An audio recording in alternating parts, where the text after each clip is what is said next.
کبھی پرانے زمانے میں ایک بادشاہ ہوتا تھا جو اپنی سلطنت کی شان و شوکت پر بہت فخر کرتا تھا۔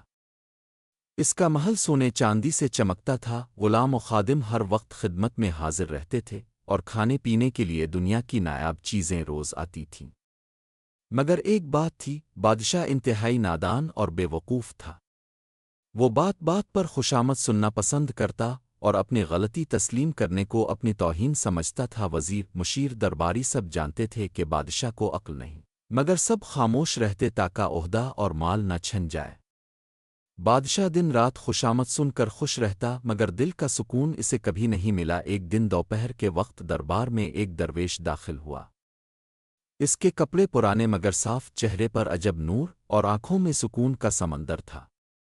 درویش نے ادب سے سلام کیا اور کہا، اے بادشاہ، تمہاری سلطنت بڑی ہے، خزانے بھرے ہیں، مگر تمہارے چہرے پر اطمینان نہیں دکھتا۔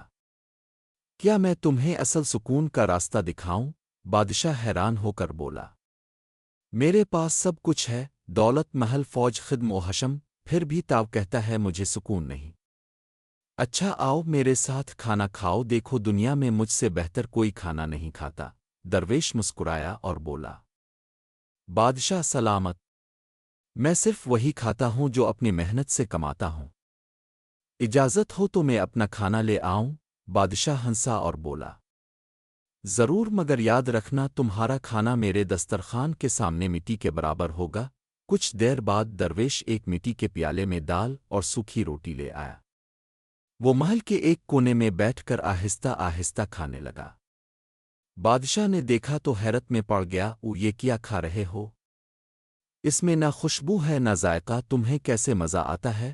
درویش نے مسکراتے ہوئے کہا، اے بادشاہ، اس میں میری محنت کا ذائقہ ہے، میرا سکون ہے، میری دعا ہے۔ میں وہ کھاتا ہوں جو خود کماتا ہوں، اس لیے ہر نوالا میرے دل کو تسکین دیتا ہے۔ تم جو کھاتے ہو وہ دوسروں کی محنت ہے، اس لیے تمہیں کبھی سکون نہیں ملتا۔ یہ سن کر بادشاہ خاموش ہو گیا۔ وہ دیر تک درویش کی بات سوچتا رہا۔ اس کے دل میں پہلی بار احساس جاگا کہ شاید وہ واقعی خوش نہیں۔ وہ دولت میں ڈوبا ضرور ہے، مگر دل کے اندر ایک خالی پن ہے جو کسی خزانے سے نہیں بھرتا۔ اس رات بادشاہ سو نہ سکا۔ صبح درویش کو بلا کر بولا، مجھے وہ سکون چاہیے جو تیرے چہرے پر ہے، بتا میں کیا کروں؟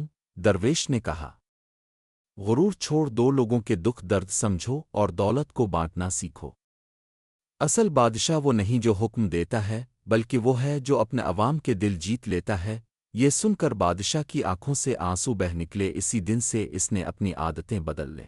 غریبوں کے لیے محل کے دروازے کھول دیے، ہر روز عوام کی شکایات خود سنتا اور ضرورت مندوں کی مدد کرتا۔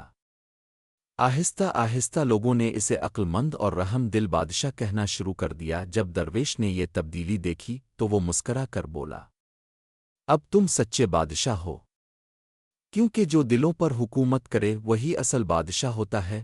یوں ایک بے وقوف بادشاہ درویش کی صحبت سے عقل، سکون اور ایمان حاصل کر گیا، اور سلطنت میں امن و خوشحالی پھیل گئی۔